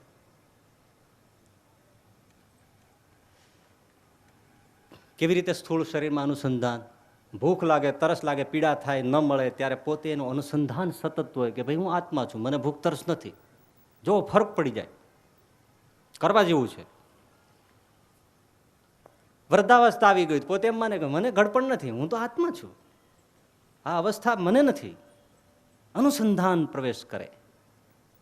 શરીરમાં પીડા હોય, અનુસંધાન રાખે કે મને રોગ નથી, મને પીડા નથી, મને દુઃખ નથી, હું આનાથી ભિન્ન છું. અને તમે જોજો, ખેલાડીઓ રમતા હોય ત્યારે એને પગના અંગૂઠાના નખ નીકળી ગયા હોય તોય ખબર નથી હોતી. કેમ? અનુસંધાન ત્યાં નથી. એમ અનુસંધાન જો દેહમાંથી હટાવી લેવામાં આવે અને આત્મ સ્વરૂપમાં જોડવામાં આવે, જ્યાં અનુસંધાન જોડાય એ ભાવ પ્રગટ થાય. અનુસંધાન મહત્વનું છે. અને સુરતા શબ્દ બહુ મીઠો છે. આપણે ઉપવાસ જે બોલીએ છીએ ને, એ ઉપવાસ તો આત્મ સાક્ષાત્કાર કરવાની બહુ મોટી સાધના છે. પણ આપણે ઉપવાસ નથી કરતા, આપણે અનશન કરીએ છીએ. અનશન જુદું છે. અનશન ન ખાવું એટલે અનશન. ઉપવાસ, અનશન અર્થ નથી થતો. ઉપવાસનો અર્થ થાય છે ઉપ એટલે પાસે, વાસ એટલે વસવું, પોતે પોતાના સ્વરૂપમાં વસવું, આત્મ સ્વરૂપમાં સ્થિર થવું, એનું નામ ઉપવાસ છે. અનશન વ્રતથી આપણે કરીએ તો વ્રતનું જે પુણ્ય હોય, માનો કે પાપ નાશ પામે, એ બધા વ્રતના જે ફળ હોય એ બધા મળે, કારણ કે વ્રતનું અનુસંધાન છે. પરંતુ જ્યારે આત્માનું અનુસંધાન આવે ત્યારે આત્મા ભાવનું પ્રાગટ્ય થાય. અને એ ઉપવાસ કોઈ એકાદશી કે એવા પવિત્ર દિવસો એટલામાં જ નથી થતો. હરેક ક્રિયામાં, હરેક ઇન્દ્રિયોના ભોગ વખતે, હરેક ક્રિયા વખતે, દરેક દિવસે આ ઉપવાસને શ્રીજી મહારાજે મધ્યના 8મા વચનામૃતમાં જ્ઞાન યજ્ઞ કહ્યો છે. એવો ઉપવાસ પોતાના સ્વરૂપમાં વાસ કરતા કરતા દરેક ક્રિયા કરે ત્યારે પોતાની સ્મૃતિ પાછી ફરે. ગુણાતીતાનંદ સ્વામી એટલે કહ્યું કે આવું અનુસંધાન જો રાખે તો તલવાર જે મ્યાનમાં ખખડે એવી રીતે એનો સ્થૂળ દેહ છે એ નોખો પડી જાય. સૂક્ષ્મ દેહ છે એમાં કામ, ક્રોધ, લોભ, માન, અપમાન આ બધા વિકારો છે. તો એ બધા વિકારોમાં, માન અપમાનમાં, રાગ દ્વેષાદિકમાં પોતે વિચાર કરે કે ના, હું આ નથી, હું આનાથી જુદો છું, હું આનો દ્રષ્ટા છું, સાક્ષી છું, એનું અનુસંધાન રાખે. સ્વામી રામતીર્થ જ્યારે બજારમાં નીકળેલા તો અમુક લોકો એને ખૂબ ગાળો આપી, ન સંભળાય એવી. પણ એ જ્યારે પોતાની પર્ણકુટીએ પાછા ફર્યા ત્યારે એટલા મસ્તીમાં, અને જે અનુયાયીઓ બેઠા હતા સત્સંગ માટે એમને સ્વામી રામતીર્થ વર્ણન કરે છે, દેખો દયા, દેખો ભૈયા, आज तो राम तीर्थ को बहुत गालियां पड़ी, मुझे देखने का बहुत मजा आया. क्या गालियां पड़ी राम तीर्थ को, ओहो हो, सुनने का बहुत मजा आया, उसका अपमान हुआ, देखने का बहुत मजा आया. अनुयायियों के महाराज તમે જ સ્વામી રામતીર્થ છો? તો કે ના ના ના ના, ભૂલ મત જાના, मैं रामतीर्थ नहीं हूं, ये शरीर का ये नाम है, मैं तो उससे परे हूं. જો અનુસંધાનનું એક અહીં રસાયણ. આની આ વસ્તુ અહિંસા ધર્મથી પણ સહન થાય, ક્ષમા ધર્મથી પણ સાધુ સહન કરે તો એ વ્રત થયું. વ્રતનું ફળ છે પુણ્ય અને પાપ. પણ આત્માનું અનુસંધાન આવે ત્યારે રામતીર્થ જેવી સ્થિતિ થાય. એ અનુસંધાનથી આખી વાત બદલી જાય છે. એકાદશી હોય, વ્રત કરો ભલે, આડો દિવસ હોય તોય ભલે, ઉપવાસ જ્યારે આવે છે ત્યારે વાત આત્મા સુધી પહોંચે છે. એટલે ગુણાતીતાનંદ સ્વામી સરસ કહ્યું કે જ્યારે માણસ પોતે પુરુષ છું એમ માનશે ત્યાં સુધી એને સ્ત્રી જોશે, અને જ્યારે સ્ત્રી છું એમ માનશે ત્યાં સુધી એને પુરુષ જોશે. પણ જ્યારે પોતાને આત્મા રૂપ માનશે ત્યારે કંઈ જરૂર નહીં પડે. આ બધા પરણીને સુખી નથી થતા એનું કારણ શું છે ખબર? સહજ ધર્મથી વિચલિત છે. કારણ કે આત્મા નથી પુરુષ, નથી સ્ત્રી. જે નથી એનો અભિનય કરે, સુખ ક્યાંથી મળે? સહજ જે પોતાને છે. અર્જુને કહ્યું મારે સંન્યાસી થઈ જાવ. ભગવાન શ્રી કૃષ્ણ કે તારો સ્વભાવ નથી સહજ સંન્યાસી થવાનો, તું ક્ષત્રિય છે, તું સાધુ થઈને દુઃખી થઈશ. એમ પરણીને એટલે દુઃખી થાય છે કારણ કે આત્મા ન તો પુરુષ છે ન તો સ્ત્રી, અને આપણે છતાં પુરુષ અને સ્ત્રી માનીને બધા ગોઠવાય છે એટલે બધા દુઃખી થાય છે. પછી ઓલાને વાંક કરે, ઓલાને ન કરે. નહીં તો શરૂઆતમાં તો જામતા હોય બધા, એક જ વાક્ય બોલે રાખતા, મંત્રની જેમ, ઉપનિષદની જો, તમે મારા હું તમારી, તમે મારા હું તમારી. પછી તું ને તમે નીકળી જાય, મારા મારી બધે. સહજ ધર્મ આત્માનું સૂક્ષ્મ દેહમાં જે કજિયો છે, કામ, ક્રોધ, લોભાદિક, ત્યારે વિચાર કરે આત્માના અનુસંધાનનો કે આ વિકારો મારા નથી, આ ટોળું જુદું છે. કારણ શરીરમાં તો કે કારણ શરીર છે. શ્રીજી મહારાજે મધ્યના 65મા વચનામૃતમાં 66માં કહ્યું અનાદિ અજ્ઞાન રૂપ છે. એ અનાદિ અજ્ઞાન શું છે? કર્તા ભાવ. આત્મા કર્તા ભોગતાથી સદંતર અસંગ છે. છતાં આત્મા પોતાનું સ્વરૂપ ભૂલીને આપણે દરેક વસ્તુમાં પોતે કર્તા ભોગતાનો ભાવ પકડીને બેઠા છીએ, એટલે બધી પીડા છે. કોઈ પણ કર્મ કરીએ એમાં જો કર્તૃત્વ ભાવ નીકળી જાય, હું કરતો નથી, હું માત્ર સાક્ષી છું, ગમે તેવું કર્મ હોય એનું પાપ લાગતું નથી એમ શાસ્ત્રો કહે છે અને સંતોની અનુભૂતિ બોલે છે. પણ જેવા હું કરું છું એવું માને ત્યારે ગીતામાં કહે છે કે બધો સંસાર, બધા પાપ, બધા દુઃખ, બધી સંસ્કૃતિ એને વળગે છે. પણ જીવ એનો સ્વભાવ ભૂલી ગયો છે અને કૂદી પડે છે, હું કરતા છું, હું ભોગતા છું. આ પાકિસ્તાની બોર્ડર ઉપર આ બાજુ આપણે ઇન્ડિયન સૈનિકો પડેલા, પેલી બાજુ પાકિસ્તાની સૈનિકોની છાવડી પડેલી. તે ભારતીય સૈનિકમાંથી એક જણો ઊભો થઈ રાઇફલ લઈને પેલી બાજુ બોર્ડરની પેલી બાર ગયા, અને ત્યાં બધા પાકિસ્તાની સૈનિકો બેઠેલા. ત્યાં જઈને કે આમાં રહેમાન કોણ છે? રહેમાન. એટલે એક જણો ઊભો થયો. અચ્છા, રહીમ કોણ છે? રહીમ. એટલે બીજો ઊભો થયો. ભારતીય સૈનિકે ધાડ ઢીસુમ ઢીસુમ બેને ઢાળીને આ બાજુ વયો આવ્યો. પાકિસ્તાન વાળા કે આવું હાલતું છે એટલે આપણે કોક જાવ કે. એટલે પાછો એક પાકિસ્તાની સૈનિક આ બાજુ આવ્યો. એ ભાઈ આમાંથી રામ કોણ છે? રામ. કોઈ ઊભું જ ના થયું. બીજી વાર કીધું ભાઈ રામ કોણ છે? રામ. કોઈ ઊભું ન થયું. બોલ્યો કે આમ કોઈ લાગતો નથી, પાછો વળ્યો ગયો. પછી પાછો ભારતીય સૈનિક ઊભો થયો, રાઇફલ લઈને વેલી બાજુ ગયો પાકિસ્તાની સૈનિકની છાવણીમાં. એટલે ભાઈ રામનું કામ કોને હતું આમાં? ઓલો કે માને ડીશું પાછો.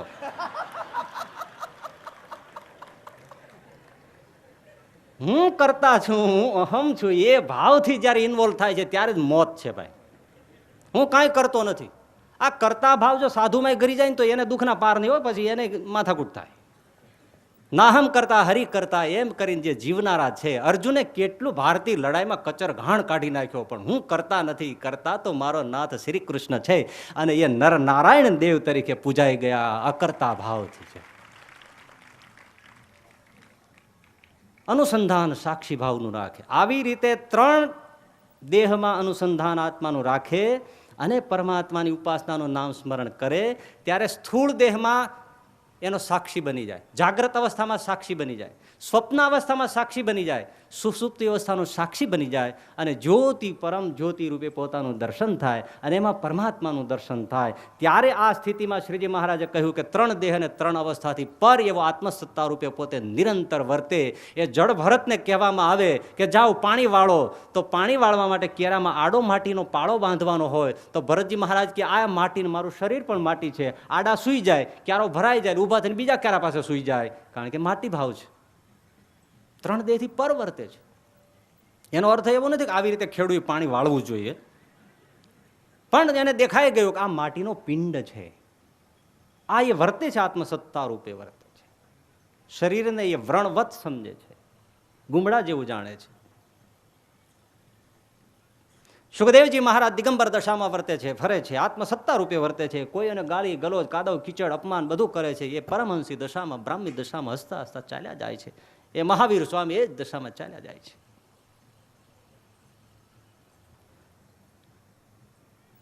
સરોવરમાં અપ્સરાઓ સ્નાન કરે છે, ગંધર્વ કન્યાઓ દિગંબર છે, છતાં સુખદેવજી નીકળે છે તો વસ્ત્ર પહેરતી નથી, કારણ કે સ્ત્રી પુરુષનું ભાન નથી. આ 3 દેહથી પર વર્ત્યા. અહીંયા મોટે ભાગે, હવે એક થોડીક જ વાત છે, અહીંયા મોટે ભાગે ધાર્મિક સમાજમાં, અને એક આ વાદ છે આખા, એમાં આટલું જ કહેવાય છે કે ભાઈ આત્માને જાણી લ્યો, બ્રાહ્મી દશા પ્રાપ્ત કરી લ્યો, આત્મ સાક્ષાત્કાર થયો, બધી વાત પૂરી થઈ ગઈ. એનાથી આગળ કશું પામવા જેવું નથી. અહીંયા આત્મનિષ્ઠામાં શ્રીજી મહારાજ એ વાત ઉમેરે છે કે આત્મા સત્તા રૂપે પોતાને નિરંતર વર્તે અને પોતાથી પરબ્રહ્મ પુરુષોત્તમ નારાયણની ઉપાસના કરે. અધૂરું છે આત્મજ્ઞાન. આત્મજ્ઞાન તો એક વેસલ, વાસણ, ફાઉન્ડેશન છે, પાયો છે. એટલે લોયાના 7માં, મધ્યના 3માં, મધ્યના 65માં, મધ્યના 66માં શ્રીજી મહારાજાની છણાવટ બહુ કરે છે. કોઈ જિજ્ઞાસુ વાંચી લેવું. એમાંથી ટૂંકમાં શ્રીજી મહારાજે બહુ સરસ લોયાના વચરાત 7માં કહ્યું કે બ્રહ્મરૂપ થયો એને પણ પરબ્રહ્મની ઉપાસના ભક્તિ કરવી તે બાકી રહે છે. બ્રહ્મરૂપ થઈને જ્યારે પુરુષોત્તમની ભક્તિ નથી કરતો તો એનું આત્યંતિક કલ્યાણ થયું ન કહેવાય. એ તો જ્યારે પોતાના આત્માને બ્રહ્મ સંગાથી એકતા કરીને પરબ્રહ્મની જ્યારે ઉપાસના કરે ત્યારે ખરું આત્યંતિક કલ્યાણ પ્રાપ્ત થયું. પછી સરસ સમજાયું કે શૌનકાદિક ઋષિઓ છે એ બ્રહ્મ સ્વરૂપ છે, બ્રહ્મદશાને પામ્યા છે, બ્રાહ્મી દશાને પામેલા છે, છતાં નિરંતર શુદ્ધ પુરાણી પાસે ભાગવત કથાનું શ્રવણ કરે છે, ભગવત કથાનું શ્રવણ કરે છે. શા માટે કરે છે? તો કારણ કે પરબ્રહ્મની ભક્તિ કરવી બ્રહ્મરૂપ થયો એને આવશ્યક છે ને છે. જો બ્રહ્મનિષ્ઠ થયા પછી ભક્તિ નથી કરતો તો એ બ્રહ્મજ્ઞાન શ્રીજી મહારાજ કહે કેવું છે?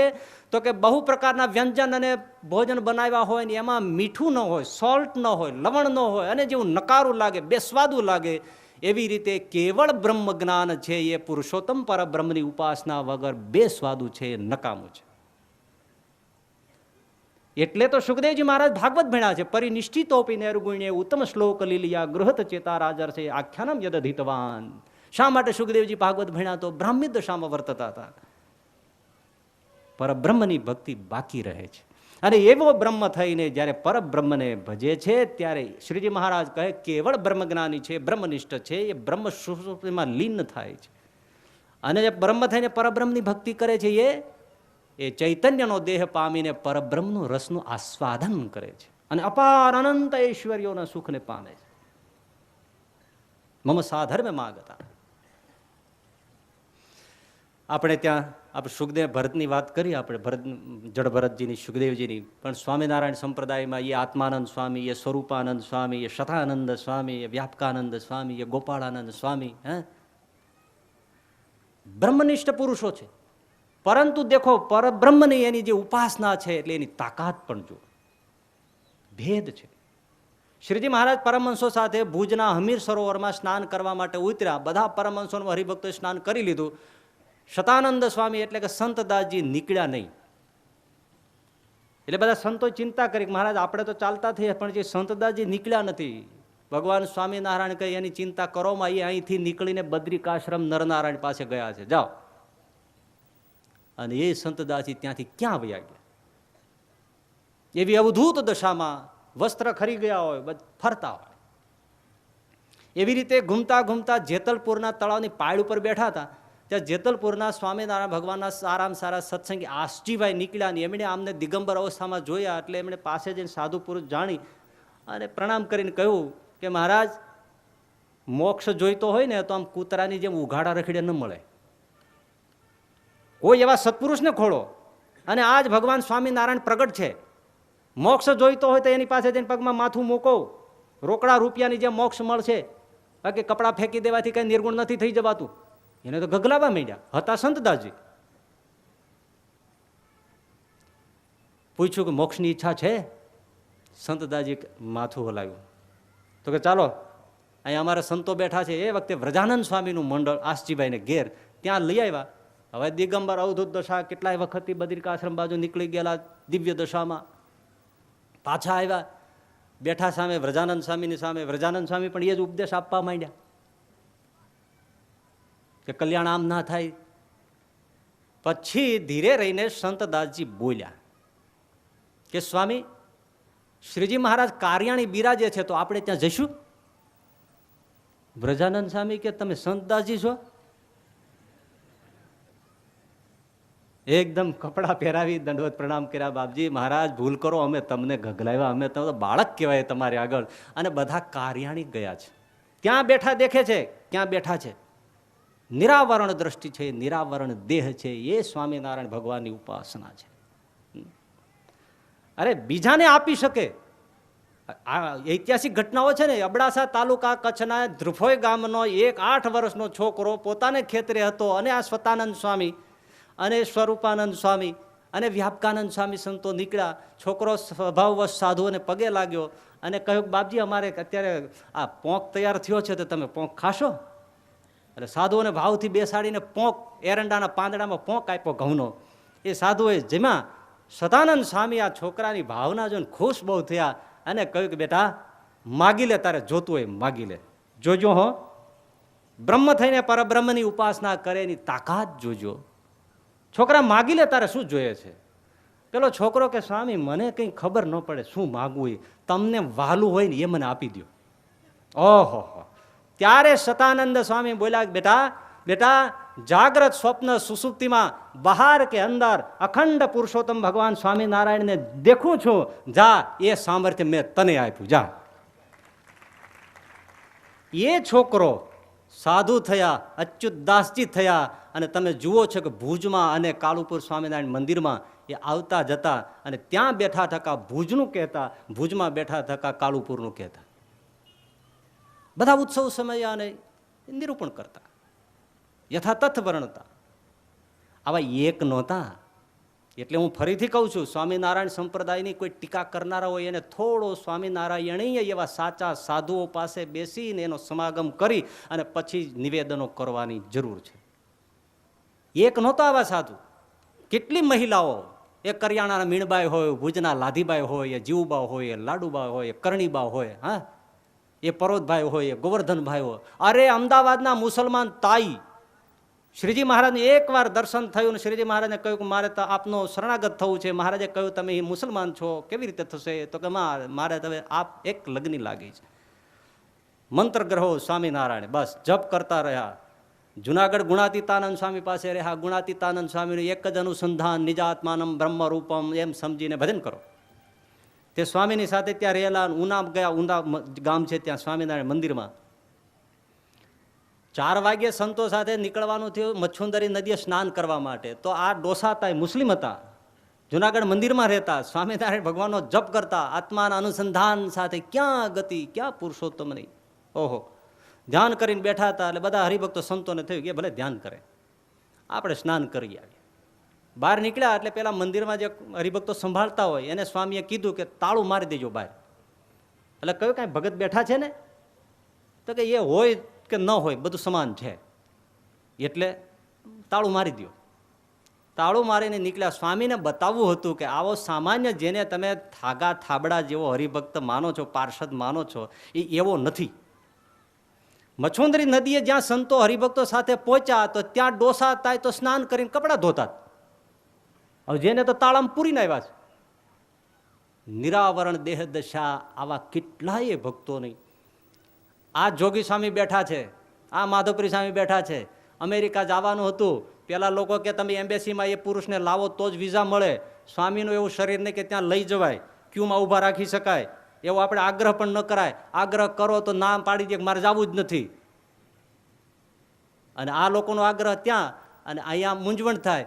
પણ એક દિવસ સ્વામી માધવપુરી સ્વામી એમને પગે લાગવા જોગી સ્વામી પાસે ગયા. ત્યાં સ્વામી કે શાસ્ત્રી એ આપણે સિક્કા થઈ ગયા કે જો બોલો. એ અહીંયા બોલે છે રાજકોટમાં, અને મુંબઈની એમ્બેસીમાં સિક્કા લાગે છે. વિચાર કરો, નિરાવરણ દ્રષ્ટિવાળો બાપ તો આજ મારીને તમારી વચ્ચે બેઠો છે. અખંડ પુરુષોત્તમની ઉપાસના છે, એનું સામર્થ્ય છે. એટલે એક એક ભક્તોના ઇતિહાસ, એના સંપ્રદાયનું યથાતથ્ય જ્યારે અભ્યાસ કરીને માણસે કહેવું જોઈએ કોઈ વ્યક્તિએ કે સ્વામિનારાયણ ભગવાન શું છે. કોઈ ગુરુમુખી નથી, ખાલી વ્યવહાર કુશળ સંપ્રદાય નથી, કેવળ આચાર સુધીનો સંપ્રદાય નથી. મહામોક્ષ મૂલક અને પરબ્રહ્મની ઉપાસના કરનારો આ સંપ્રદાય છે. એના હું તમે વારસદાર છે. તો હવે ઇન શોર્ટ, ટૂંકમાં છેલ્લે કે આવી બ્રહ્મદશાને અનુસંધાન સાથે જે પરબ્રહ્મની ઉપાસના કરે છે એ પરમ આત્યંતિક કલ્યાણ છે. એને મહારાજ અંતિમ આત્મનિષ્ઠા તરીકે વર્ણવે છે. તો પહેલો પાયો છે કે આપણે મર્યા પછી પણ રહીએ છીએ, સમાપ્ત થતા નથી. એટલે હવે જીવનમાં બદલાવ કે ભાઈ એક એક પગલું વિચારીને મૂકો, એક એક કાર્ય વિચારીને કરો, નીતિ અનીતિ વિચારીને રાખો, ધર્મ અધર્મ સમજીને પ્રવેશ કરો, નહીતર જવાબ આપણે જ દેવાના રહેશે. એવો સ્વીકાર કરીને આત્મા એ હું સતચિત આનંદ છું એના અનુસંધાન સાથે, હું કરતા ભોગતા નથી એના અનુસંધાન સાથે, રવાગ દેશ અને મોહ ઈર્ષા એ મારો સ્વભાવ નથી, એનાથી પર થઈને આપણે ભગવાનની ઉપાસના કરીશું ત્યારે પરમ આસ્વાદ અને પરમ મુક્તિને આનંદને પામીશું. ભગવાન શ્રી હરિ આપણને એવી સૂઝબૂઝ અને શક્તિ આપે એવી પ્રાર્થના સાથે વિરમું છું. સહજાનંદ સ્વામી મહારાજ.